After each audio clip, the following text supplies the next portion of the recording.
Hi again. My tie is going to give away that sometimes I batch some of these videos together, but that's okay. I put them out once a week, one a day, so you can... Hello again.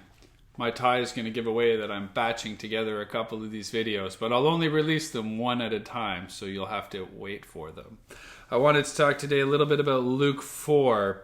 In the beginning of Luke 4, Jesus goes off into the wilderness. He's been confirmed as the Son of God through this baptism process, and he goes off into the wilderness to really get the definition, to define who he is, to find who he is before God, not before other people, but just him and God. At the end of this, he's very hungry, and the devil comes and offers him. He says, why don't you just turn these stones into food? That would be a sign that you're this important person. And Jesus says, no, I can't do that. And I was thinking about the temptation in there because he's so hungry. What's the harm? And I think the harm might be that when we do this, when we go ahead and make our own things, when we provide for ourselves, we don't need to be thankful. The harm for Christ could be that this would lead down a path where there's a lack of gratitude in his heart, because he doesn't need to be thankful to God for providing if he can provide for himself. He's then offered the worldly power. He's offered this kingship, this power over the whole world, which in a lot of ways is his point. He has come to inaugurate the kingdom of God. You can read a bunch of N.T. Wright stuff about that if you're interested in it.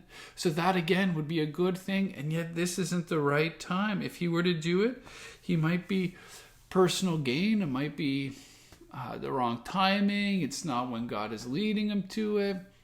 He understands instinctively, intuitively, or maybe he's got a real solid reason that I just don't know, which is totally possible. I don't know that much really.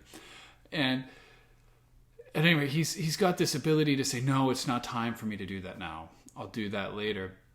And what all these things get me thinking about is, where are temptations to be found in my life? And is it important that these come right when Jesus has spent time on his own in the wilderness trying to gain clarity around his identity?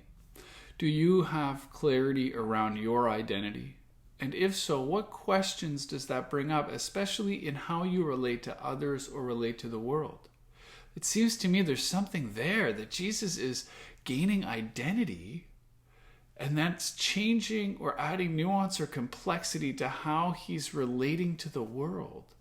And so the devil comes and offers ways to relate to the world that it's not right for yet.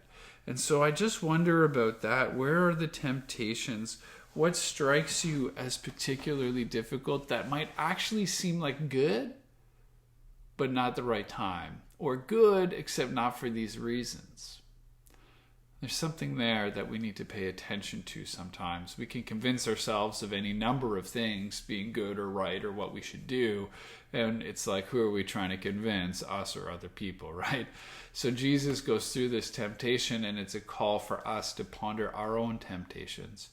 So I give you that for today. Was there something you're tempted to do today or in the next couple of days that you need to slow down and pay attention to, and wonder what is the need you're feeling that temptation suggests it's going to fulfill? Because at the end of the day, the fulfilling comes from God. For Christ, it comes from being the obedient Son of the Holy Father. And so how do we do that? How do we mimic that? Where does that fit in our lives? None of this is easy. It's not straightforward. I like to throw questions out, and I hope that you ruminate on them at some point in time.